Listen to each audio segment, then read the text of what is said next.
Hi all welcome. నేను మీ Anusha. So ఈరోజు రొయ్యల కర్రీ ఎలా చేయాలో చూద్దామా. అండ్ ఇది చాలా సింపుల్ అండ్ ఈజీ రెసిపీ అనమాట. సో రొయ్యలు వండడం చాలా ఈజీ, బట్ ఇది క్లీన్ చేయడం మాత్రం చాలా కష్టం. ఒక్కొక్క రొయ్యలోని ఈ బ్లాక్ పార్ట్ తీసేసి క్లీన్ చేయాలంటే చాలా టైం పడుతుంది, బట్ వండుకొని తిన్నాక మాత్రం సూపర్ అంటే సూపర్ ఉంటుంది.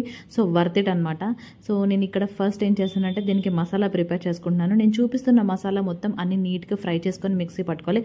సో ఏమేమి మసాలా వేస్తున్నాను, ఎలా వేపుతున్నాను, సిమ్లో వేపుకోవాలి ఇవన్నీ చాలా నీట్గా, లేకపోతే మాడిపోతాయి. చూడండి ఏమేమి మసాలాలు వేసి వేపుతున్నాను అనేది.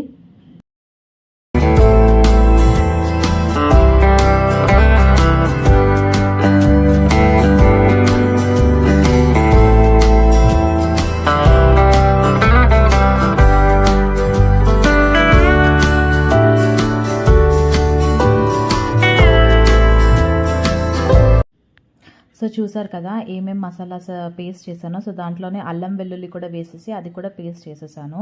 అండ్ ఇప్పుడు ఉల్లిపాయలు కూడా పేస్ట్ చేసేస్తున్నాను. అవి ఉల్లిపాయలు పేస్ట్ చేస్తే ఏంటంటే మనకి గ్రేవీలోకి బాగుంటాయి అన్నమాట. అండ్ సో అది అయిపోయిన తర్వాత నెక్స్ట్ కళాయిలో ఒక 3 to 4 స్పూన్స్ ఆఫ్ ఆయిల్ వేసేసుకొని ఆవాలు, జీలకర్ర, ఈ ఉల్లిపాయల పేస్ట్ అన్నీ వేసేసి అండ్ పచ్చిమిర్చి, కరివేపాకు కూడా వేసేసి అవి బాగా వేగిపోయిన తర్వాత మసాలా పేస్ట్ ఏదైతే మనం ముందు చేసుకున్నామో అది వేసుకోవాలి. అది కూడా కొంచెం వేగాలి బాగా. చూసారా వేగిపోయిన తర్వాత రొయ్యలు వేసేసుకోవాలి. రొయ్యలు వేసుకుని బాగా కలపాలి. అవి కొంచెం సేపు మగ్గనివ్వాలి. కొంచెం సేపు మగ్గిన తర్వాత మనము పసుపు, ఉప్పు, కారం వేసుకోవాలి. సో అవి కూడా కొంచెం సేపు వదిలేస్తే ఏంటంటే ఉప్పు, కారం, పసుపు అనేది రొయ్యలకి బాగా పట్టుకుంటుంది అనమాట.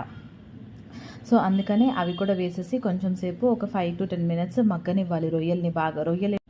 ఇవి మగ్గిపోయిన తర్వాత నెక్స్ట్ టొమాటో గ్రేవీ వేసుకోవాలి. ఎన్నైతే రొయ్యలు ఉన్నాయి, మీకు ఎంత గ్రేవీ కావాలో దాన్ని బట్టి ఒక 2 to 3 టొమాటోస్ని బాగా పేస్ట్ చేసుకొని వేసేసుకున్న తర్వాత అవి మగ్గిపోయిన తర్వాత ఇంకా లాస్ట్లో కొత్తిమీర వేసుకొని దించేసి సరిపోతుంది.